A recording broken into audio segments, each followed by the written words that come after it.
giving celebration in Malamba Embassy.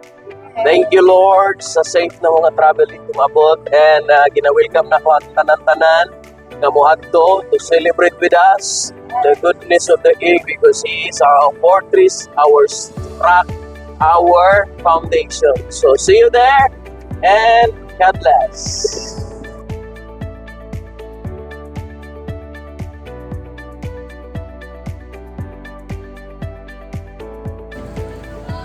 Hello, good morning. Nanatubig karon sa Malamba Embassy.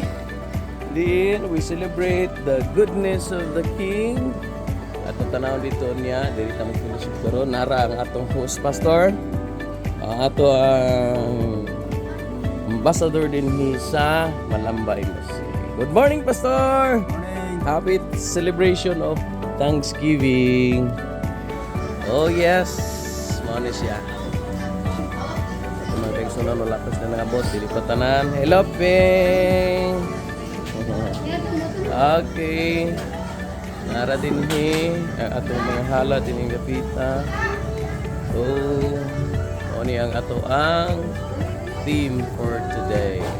Happy first Thanksgiving Day celebration, and theme niya 2 Samuel chapter 2 verse 2. And he said, "The Lord is my rock and my fortress and my deliverer." So, ano siya ang atong theme? So, ano yung mga instrument na din mo? Pagpagabot sa mga kaigsunan na to. Hallelujah. Thank you, Lord. Thank you, my King. Hallelujah.